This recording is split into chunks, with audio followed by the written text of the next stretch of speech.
Oh, hello. Didn't see you there. So, Rise and Grind has been the motivational hashtag of choice for online influencers, especially over the past few years.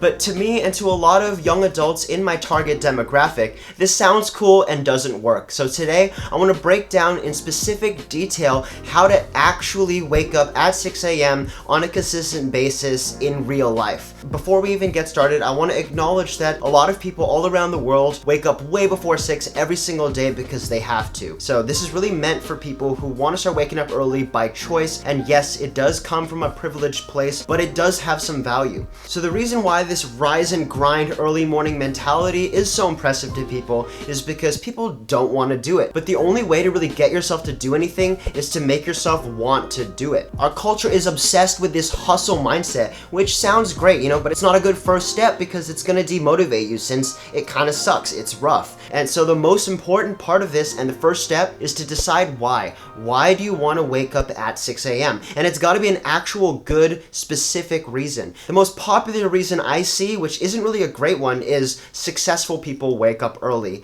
Okay, but successful people wake up at noon as well. Another reason is you'll have more time in the day, which is a little bit better, but you can make time at any other part of the day. What are you going to do at 6 a.m. that you probably will not be doing at any other time of the day? Put your favorite thing to do ever right in the morning. Let's look at some examples. I want to play video games where my roommate most likely won't judge me.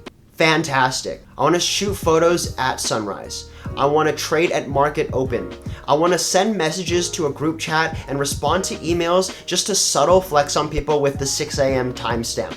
These are all fantastic. You don't have to find the meaning of life, but if you do, let me know in the comments. You just have to pick something specific because there's nothing magical about 6 a.m. that makes it better than 7 a.m., than 9 a.m., than 11. There's no narrow window of time in which you can catch Santa Claus. Even if what you had planned doesn't work out, do whatever you gotta do to feel good. For me, that might be enjoying a cup of coffee, listening to Lil Pump, going out for a morning walk when no one's out and about, go into the bathroom, look at the mirror and just hype yourself up, dance around, I don't know, whatever it is. Right? This is super important because you need to lock this in as a reward sensation. Because fundamentally, there are really only three main components to a habit. There's the trigger, the routine, and the reward. Charles Duhigg talks about this a lot in his book, The Power of Habit. So now we're basically just building the parts to the secret formula. We got our trigger, which is our alarm, the time of day, the sunlight outside, whatever. And then we have the routine, which is the thing you pick that you're going to do at 6 a.m. once you get out of bed. And the reward is the way you make yourself feel when doing this routine.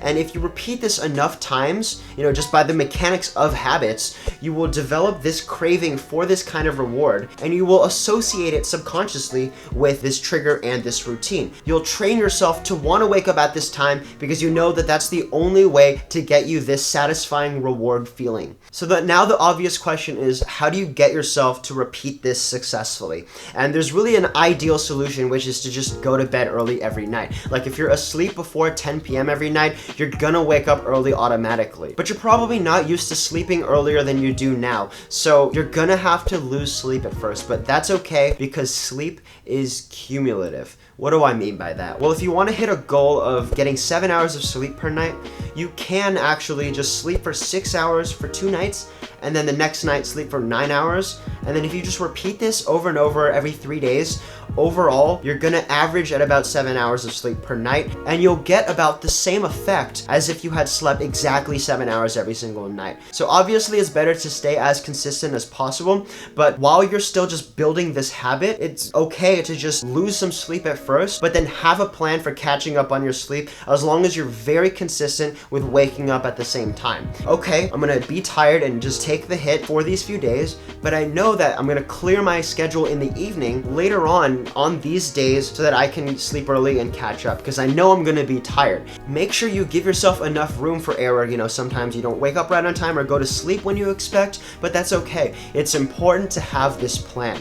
Why? Well, because when you wake up on like the second day, the third day, the fourth day at 6 a.m., you're going to give yourself a million different bullshit self-care reasons to hit snooze. But no matter what you say, there's no way that any reason you come up with in the moment when the alarm's going off is going to be anywhere as good as what you come up with when making your plan. You have to be specific ahead of time about where that trade-off is between losing sleep for the sake of building a habit and recuperating and catching up to make sure you're consistent with it. And the final piece of advice I have is that you kind of gotta just get out of bed. A lot of people will just look online for their favorite influencer to tell them the secret tip to magically getting whatever they want out of life, and that's really not the case. Like, you gotta learn to just lean into momentary discomfort in order to achieve this purpose. And this applies to a lot of things in life, whether you're stepping into a shower when you know the water's really cold, or you're trying not to flinch when you're in a fight, or you're trying to talk to someone that you've had a crush on for a while and ask them out, right? You're gonna be okay,